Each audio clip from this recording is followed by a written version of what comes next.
Hello everyone. Today we are going to start with another lecture of performance management.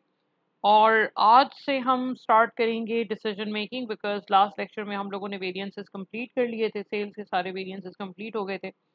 सो आज से हम decision making start करेंगे. अच्छा, decision making का पहले मैं इंट्रोडक्शन दे दूं. देखिए, इंट्रोडक्शन में बेसिकली डिसीजन मेकिंग में ये कुछ चीज़ें हैं.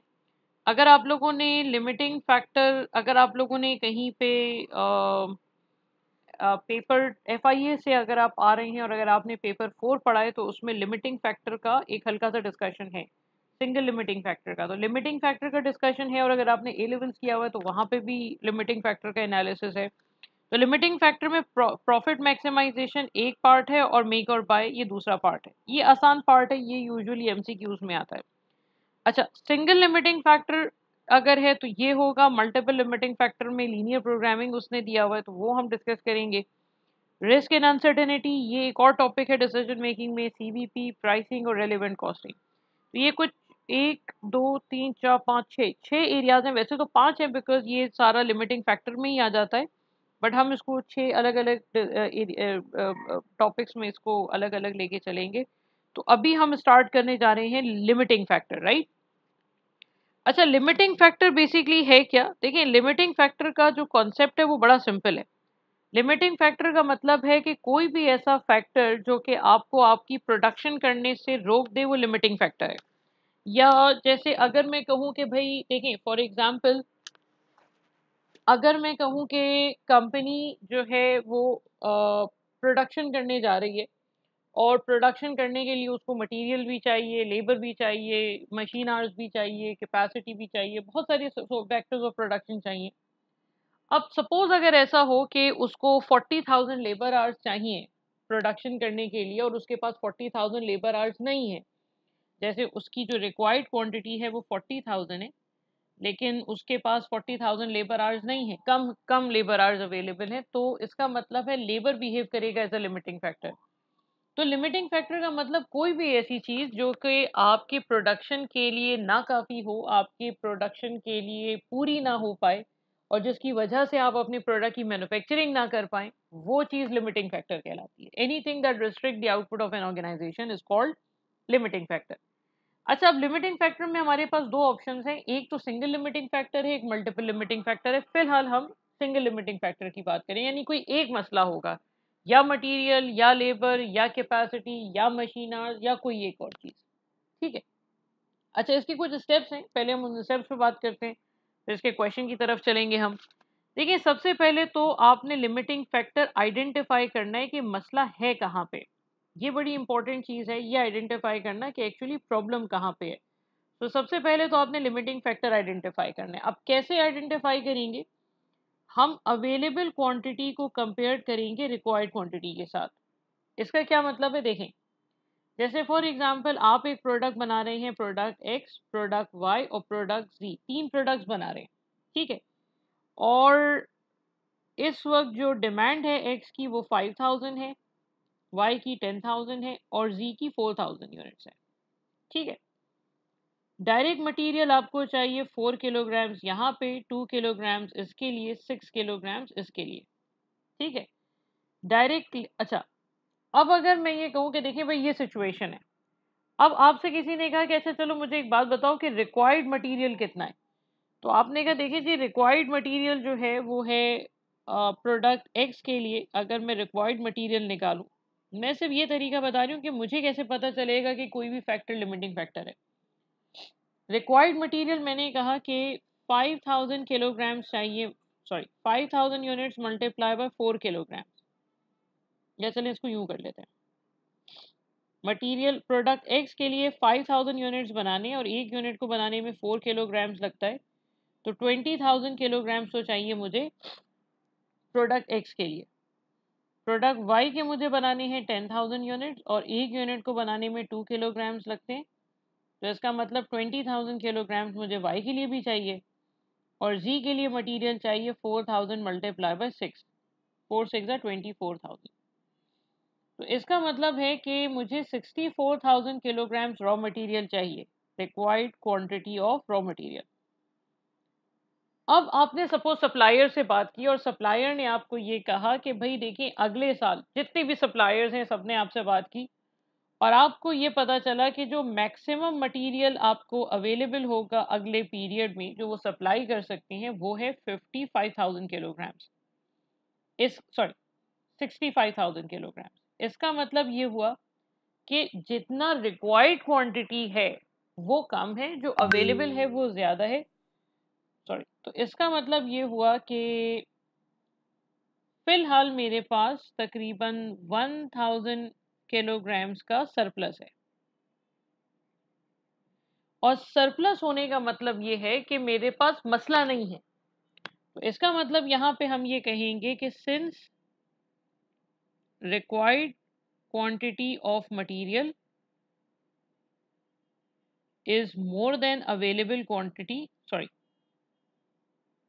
since available quantity of raw material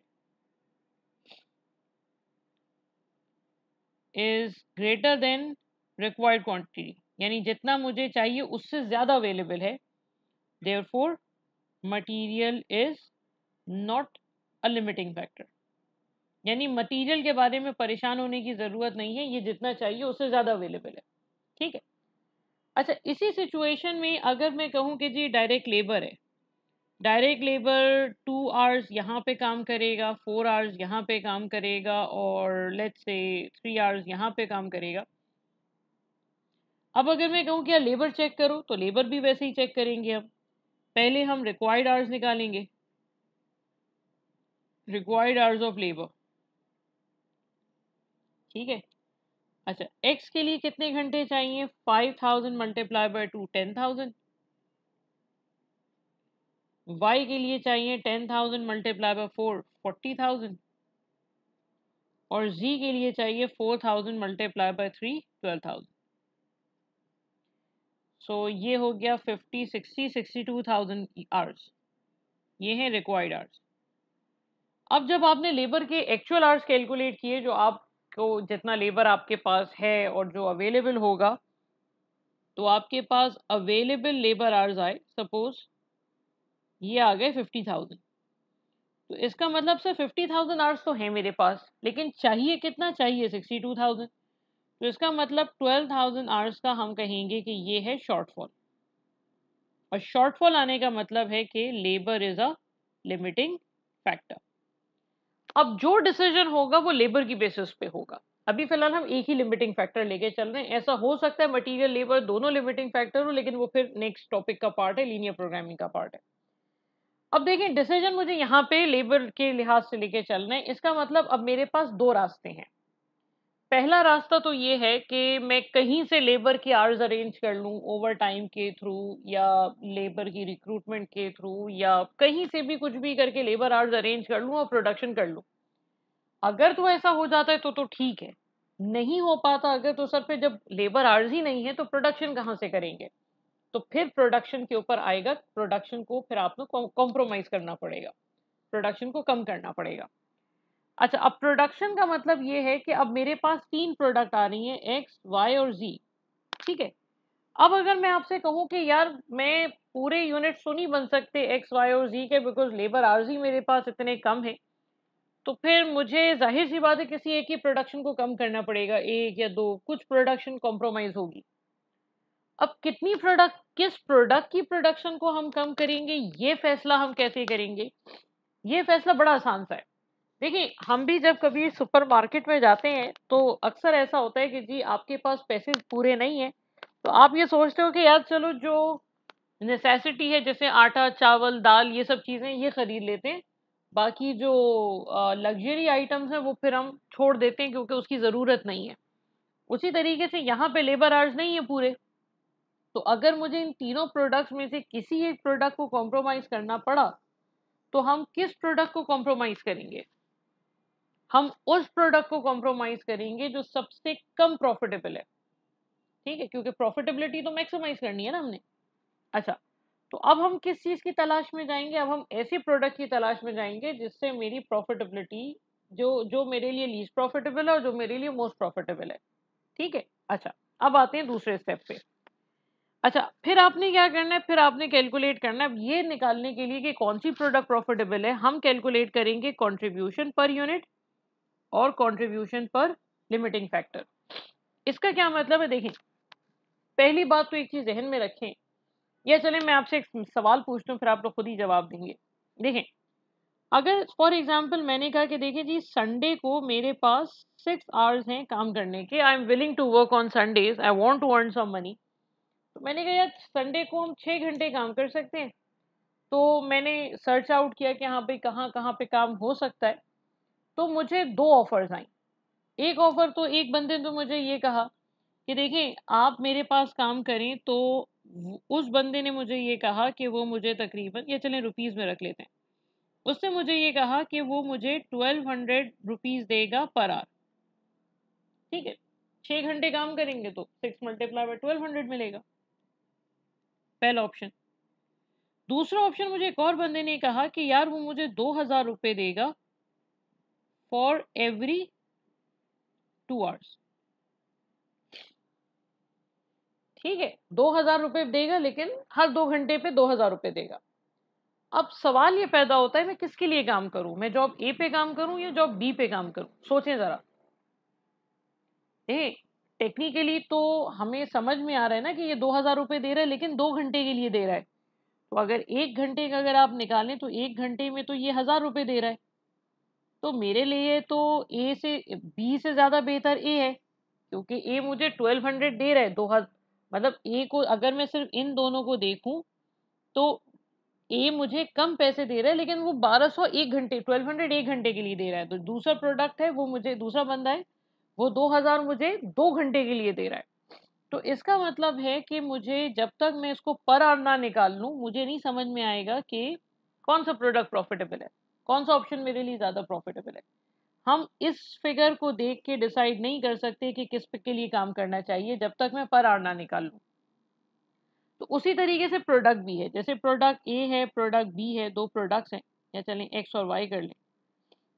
मैंने कहा कि देखो यार, एक्स जो है वो $4 का कंट्रीब्यूशन जनरेट कर रही है per unit.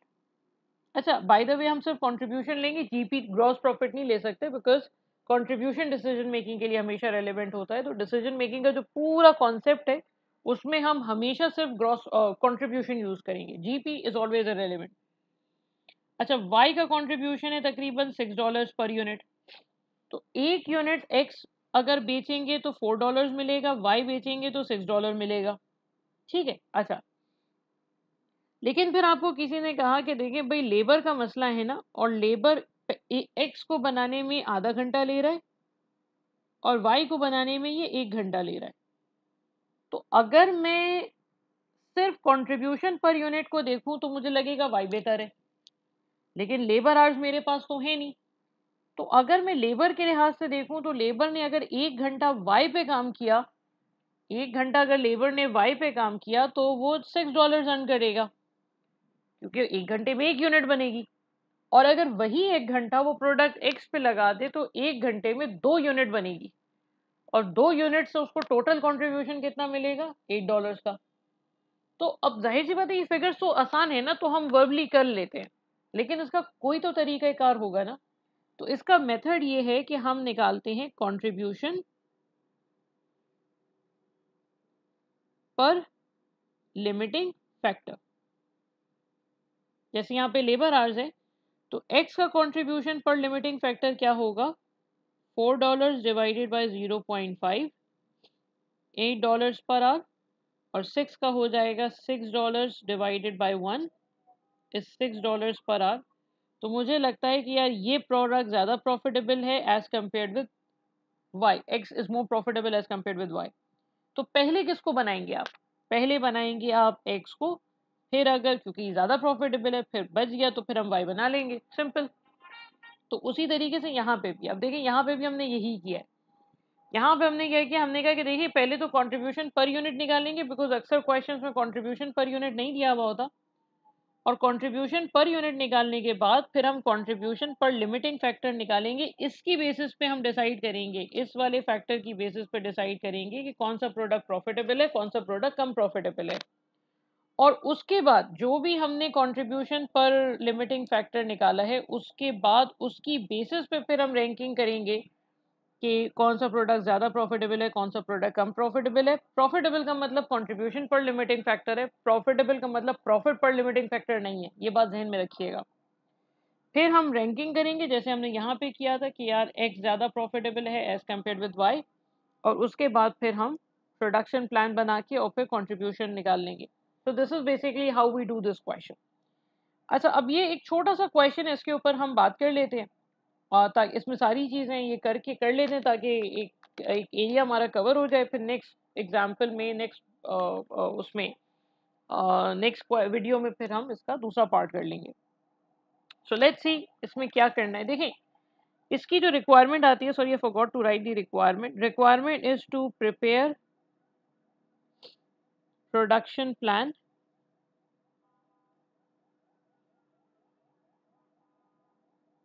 To maximise profit. ठीक है। अच्छा, अब सबसे पहले तो मुझे ये चेक करना है कि कोई लिमिटिंग फैक्टर है या नहीं है। ठीक है। अच्छा, लिमिटिंग फैक्टर में देखिए मेरे पास दो चीज़ें हैं, मटेरियल और लेबर, दो बातें दी हुई हैं, तो हम दोनों को ही चेक करेंगे अगर क्वेश्चन में कुछ नहीं दिया हुआ। तो हम एक लाइन में ले लेते हैं रिक्वायर्ड मटेरियल, रिक्वायर्ड लेबर पहले दिया हुआ है तो रिक्वायर्ड लेबर आवर्स ले लेते हैं। रिक्वायर्ड लेबर आवर्स हो जाएंगे 2 multiply by 4000 8000 plus 4 multiply by 8000 32,000 plus 3 multiply by 6000 18,000। ठीक है, मैं ज़रा कैलकुलेटर ओपन कर लूँ।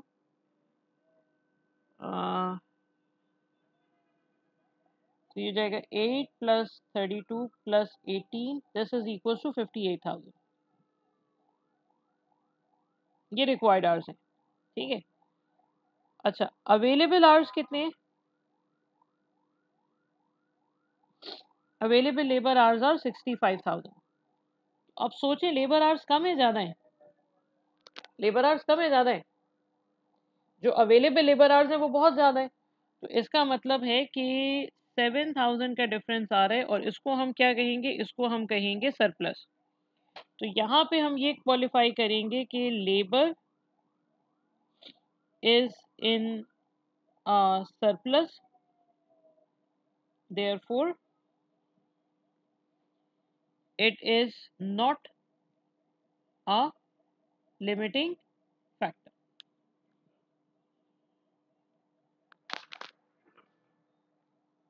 अच्छा, उसके बाद हम आते हैं मटेरियल पे। अच्छा, मटेरियल चेक कर लेते हैं। मटेरियल में रिक्वायर्ड मटेरियल कितना है? बल्कि एक काम करते हैं, इसी के बराबर में कर लेते हैं क्योंकि हमारे पास जगह थोड़ी सी शायद कम होगी। इसको मैं बिठा देती हूँ।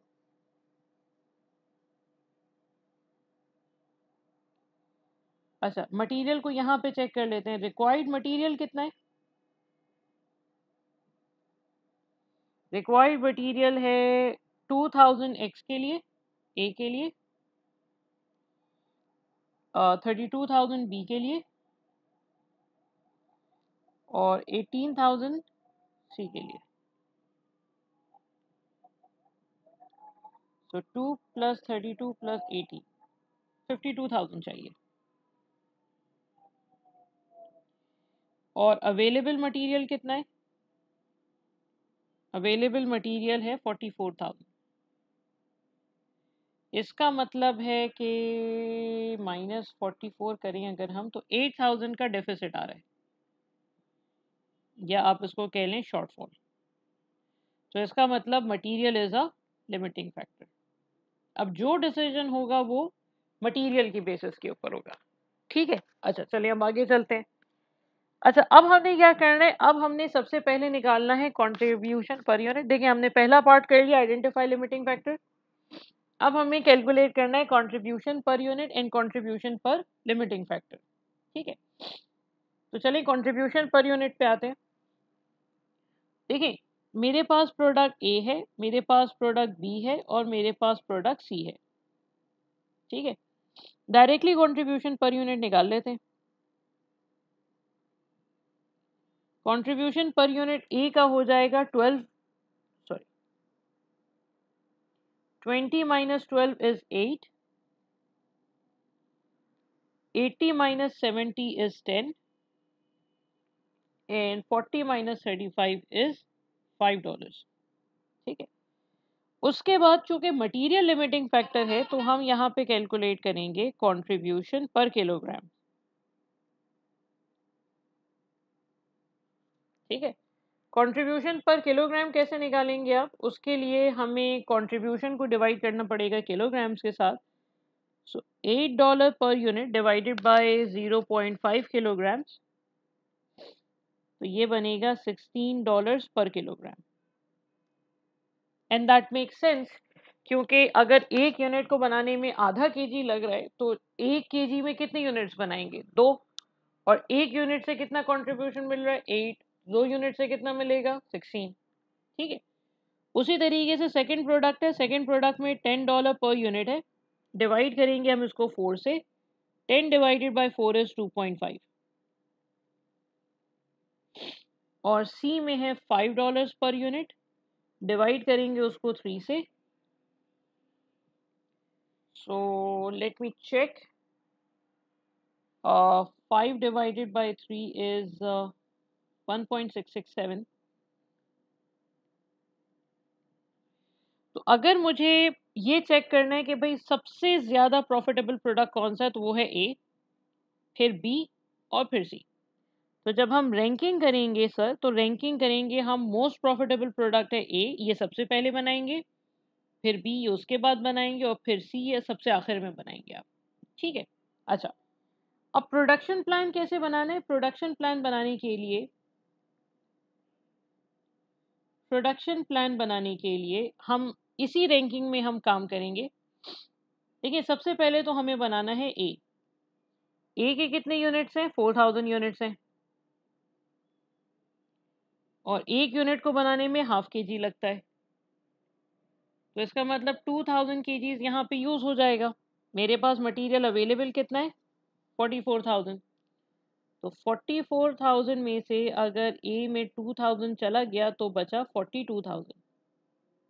ठीक है, अब इसे बी बन सकता है, बी में जगह तो है मेरे पास, मटेरियल तो है। तो अब बी में कितने बनाएंगे? बी के यूनिट्स हैं 8000, और एक यूनिट को बनाने में लगते हैं 4 किलोग्राम। ठीक है, बी में 32,000 हो गए, ये हो गए 10,000। अच्छा, अब इससे हम बनाएंगे सी। सी के कितने यूनिट्स हैं? 6000, और एक यूनिट को बनाने में कितने केजीज लगते हैं? 3। 18,000 किलोग्राम चाहिए। लेकिन 18,000 किलोग्राम्स क्या हैं आपके पास? नहीं, आपके पास तो सिर्फ 10,000 है। तो सर अब हम ये कहेंगे कि देखिए सर, सी के 6000 यूनिट्स तो नहीं बन सकते, 6000 यूनिट्स तो नहीं बन सकते। तो अब हम ये देखेंगे कि ये जो 10,000 यूनिट्स बचे हैं, 10,000 किलोग्राम जो बचे हैं, इससे हम कितने यूनिट्स बना सकते हैं सी के? तो इसको मैं 3 से अगर डिवाइड कर दूं, तो 10,000 डिवाइडेड बाय 3 इज 3,333। ठीक है, ये हमने क्या किया? 10,000 को डिवाइड किया 3 से। ठीक है, तो इसका मतलब फाइनल प्रोडक्शन क्या होगी? ए के 4000 यूनिट्स, बी के 8000 यूनिट्स, और सी के 3,333 यूनिट्स अगर आप बना लेंगे तो आपका प्रॉफिट मैक्सिमाइज हो जाएगा। ठीक है, और प्रॉफिट कैलकुलेट करना है तो फिर इसका कंट्रीब्यूशन निकाल लेंगे। अगर कभी वो कंट्रीब्यूट प्रॉफिट पूछता है तो प्रॉफिट के लिए सर हम क्या करेंगे? देखें, सिंपल सी चीज़ है, एक यूनिट का कंट्रीब्यूशन कितना है? हमने निकाला था 8। तो ये 8, ये 10 और ये 5, ये आ जाएगा total contribution of product A, total contribution of product B, और 5 मल्टीप्लाई बाय 3 is 16,665।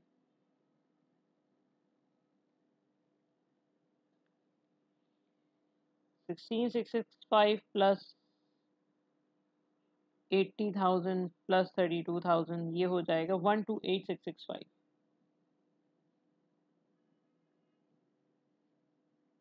ठीक है, ये हो गई फिक्स कॉस्ट। अच्छा, इसी में अगर कुछ वो है, सॉरी, ये हो गया कंट्रीब्यूशन, इसी में अगर कोई फिक्स कॉस्ट है आपकी तो फिक्स कॉस्ट माइनस करने के बाद आपका प्रॉफिट आ जाएगा, और ये वो प्रॉफिट होगा जो मैक्सिमम प्रॉफिट होगा। यानी इस प्रोडक्शन प्लान के अलावा अगर आपने कोई और प्रोडक्शन प्लान फॉलो किया तो आपका प्रॉफिट 128,000, मतलब जो भी प्रॉफिट यहाँ पे आएगा उससे कम होगा। ठीक है, तो इस वीडियो में यहीं तक रखते हैं, बाकी फिर इंशाल्लाह ताला हम नेक्स्ट वीडियो में स्टार्ट करेंगे। Thank you so much.